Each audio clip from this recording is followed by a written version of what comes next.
Look, for us in Qlik, we see India as one of the fastest growing region, and definitely the market is growing. All the companies here are investing incredibly fast on AI, which eventually requires all the data programs behind the scene to make it work, right, and to avoid all the pitfalls of false starts or to wave the hype without getting to any results. Data sovereignty, yeah, that's a big part. It's a big part in security. It's a big part on confidentiality. We tend to think that in reality you need to work with the rules of the country. And this doesn't mean that you cannot do what the business needs, right? And you need to stay within the guardrails. They are there to protect the business. They are there to protect the country. They are there to protect the population.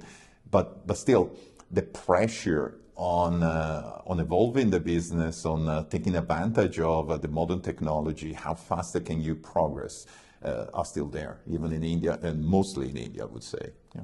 As we grew our customer base across India, we kept hearing from them that, okay, there is a need for data protection. We don't want to move our data outside the country. We have no new DPDP Act also coming up, which also talks about some of the use cases around that, right? So that's when we decided to kind of invest more in India as a geography, and we decided to have our own region in India.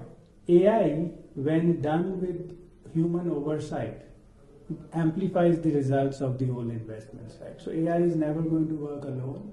There needs to be a need for human intervention, and that's what we aspire to do. How do we give AI in hands of the people who are taking decisions to make their decisions more profitable, more fruitful, more productive, and that's the journey we are upon.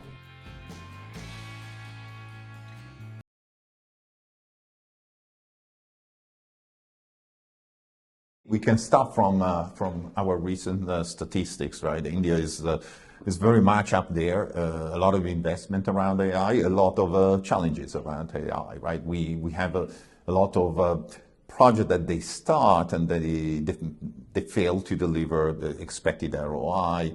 We have projects that they started that never end and they never get there, right? So that's something that we really feel we need to partner with customers out there and making sure that all the investment thesis that is there at the beginning of an AI project is very well defined and very well supported by all the process around and the data that supports all those decisions. We discussed before, right? Unstructured data, structured data.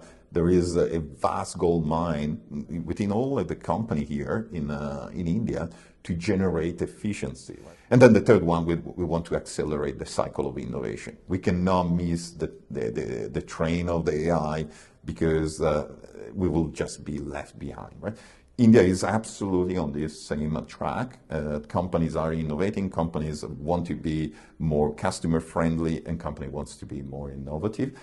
What we do as a Qlik, we bring the platform to make this happen, right? That's our job. That's what we work with the customer and partners to make sure the India market is up there among the best in the class. So all these customers are creating customized, specialized AI-based use cases and delivering that to their customers. And in this journey, the new trend that we are seeing is that people are creating autonomous agents.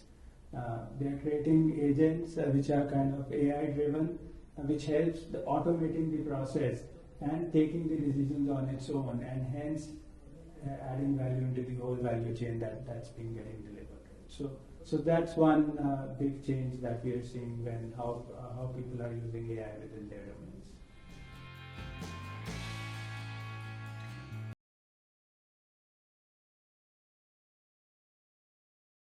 The global GSI event for Qlik partners in India. So we're going to meet the top of the partners we have, because here is happening the innovation for even the large enterprise that they deploy globally, right?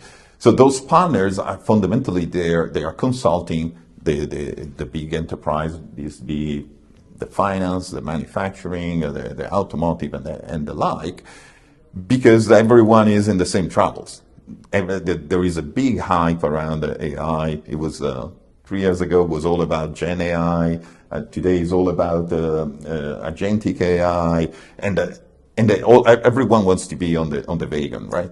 But there is a good way and there is a bad way to to join the tribe, and that's where the partners are a fundamental piece of the puzzle, where they can take the technology and the best practice that we have developed across the globe and across the years with many acquisitions, and translate these in the business value that the customer is buying.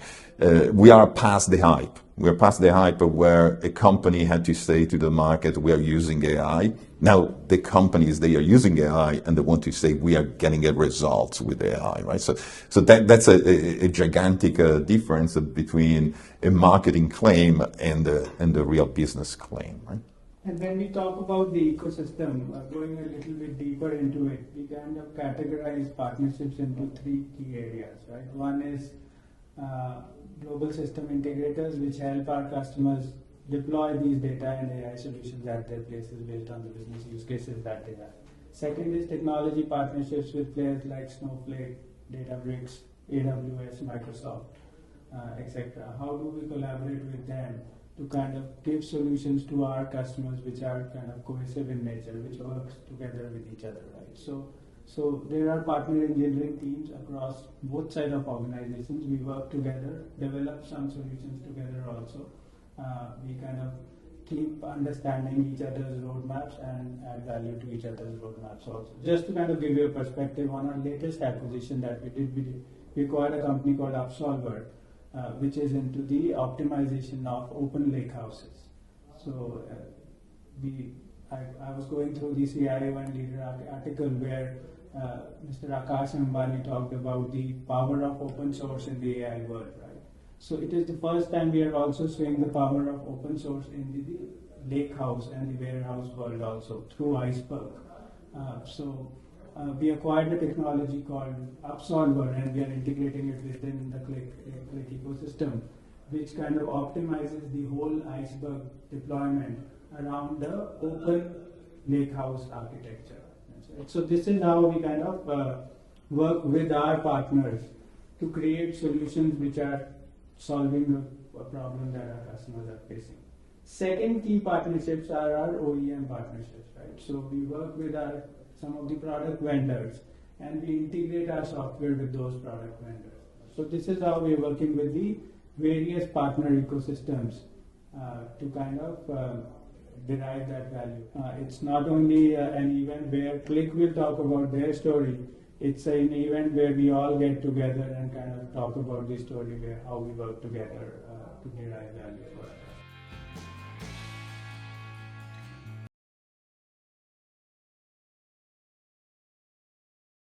The world is evolving so fast, right? Like in the last 10 days, what we had DeepSeek coming on the news and everywhere in the world. It was not even 2 days after, and we got the Grok 4.0, and then we got GPT 5.0, and then we got the Majorana, the Quantum. I mean, all these in the span of 10 days, right? Can you imagine? You are a CIO and you have a full infrastructure to run, even just deciding what is relevant for your business, what it will be the winning technology, the winning process for tomorrow, it's difficult, right? And so that requires really the full ecosystem to come together, right? There's no one that has the full recipe. We are all working there at the edge of the technology, at the edge of the business improvement. And so it's really working together. And keep talking and being very flexible. The change will come. On the other side of the balance, there is always this responsibility of all the CIO out there. It's not just going after the hype of the moment because you never know where it's going. It's really taking a good care of their business and making projects that they have a real business sense and they deliver. Whatever is the reason why that company is embracing the project is either efficiency, customer loyalty, or speed of innovation. We need to be very, very clear. We need to measure these, and that's where all Qlik is about, right? Is making sure that this happens within the defined paradigms of your project and with a controllable end result. And over and above that, few trends that I have observed. I think one is more focus on data investments. As people embark on the journey of AI, they have realized that it is important to kind of structure and manage your data at high quality, and then only you will get the right results from your AI investments, right? So that's one trend that's definitely there, and that's an advice also that I have for my fellow CIOs, that if you want to embark on an AI journey, the step starts from investments in data. If your data foundation is not right, your AI foundation is not going to be right, and you're not going to get results out of it. So that's number one. Second is there's obviously a trend around agentic AI, where people are building agents to automate the tasks and kind of doing that. Third trend that we see is democratization of AI. We have talked a lot about BI being democratized, everyone in the organization using analytics software to get reports, dashboards, and do analysis around it. Now we are seeing the trend that, okay, how can we automate machine learning processes and give it in the hands of the people who don't even understand statistics, but it comes as an aid to those users and they can do decision making with those, right? So automated machine learning is another area where we see a lot of trend going on. So, but as I said, my advice to the CIOs, if you're thinking AI, think data first.